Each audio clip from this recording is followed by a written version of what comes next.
بیګا د شپې ناوخته 12 بجې په ځایي وخت د خوست ولایت ګربز ولسوالۍ د مغولګي په سیمه کې همدا کور د پاکستاني ډرون الوتکو لخوا په نښه شو چې په پایله کې د همدې کورنۍ 10 غړي د یوې مېرمنې په ګډون 9 ماشومان شهیدان کړل.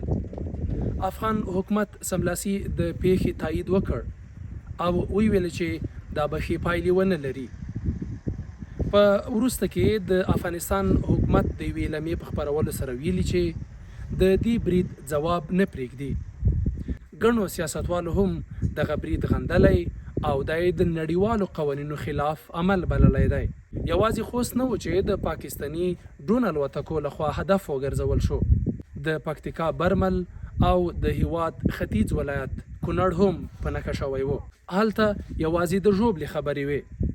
د پاکستان حکومت تر اوسه په دې مورد څه تبصره نه ده کړې، خو د بلوچستان ایالت د اطلاعاتو وزیر جان اڅکزي په خپله ایکس پاڼه لیکلي چې دا برید د پېښور په اف سی مرکز د برید په ځواب کې کړی دی.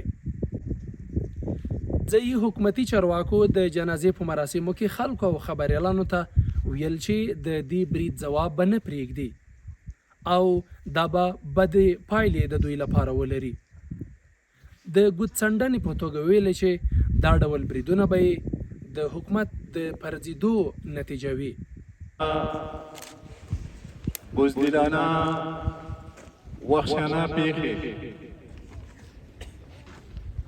په ډېرو سختو شدیدو الفاظو تقبیح کوو.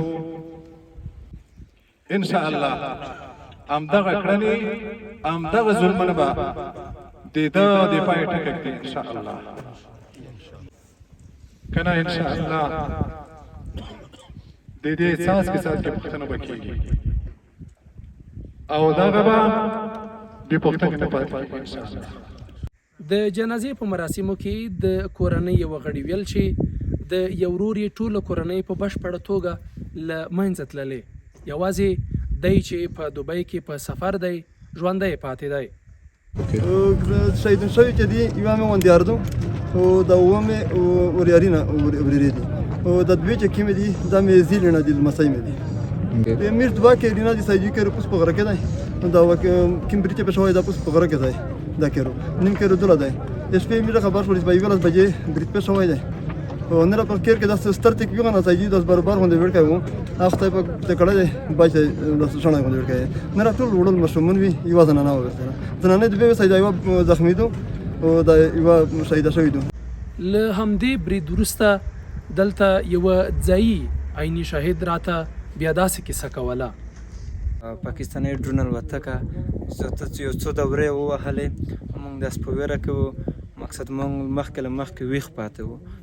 له دې وروسته بمبار وکړه د یو کور و دا کور یې په نښه کړی و. له وروسته موږ هم په ویره کې وو او هوایي ډازه وشوله کلیوالو ډازه وکړلی. له وروسته موږ ورته راللو دلته ټول تقریبا 2-3 کوټې ناستې وې په هغه کې 10 نفره وو د یوه مېرمن او د 9 ماشومانو په شمول او دا چې تیمور مسلطان مونږ دغه یو سرپرست ځوان زما ډېر نږدې ملګری و او 2-3 زما زده کوونکي هم پکې وي. له هغې وروسته ځوان زموږ سره ثبات هم کړی و. تېره شپه مسلطان موږ سره ثبات کړی و تر 10 بجو پورې زموږ سره و چې مسلطان 12 بجې وروسته ډرون الوتکې دلته بمبار وکړ. هغې وروسته چې موږ راللو 10 کسان شهیدان شوي وو کلیوال ټول راغلي وو. اوس هم موږ ډېر په ویره کې یو ځکه چې سرخطه نږدې پرته یو. له دې وروسته هم موږ ډېر په ویره کې یو. ډېره مننه.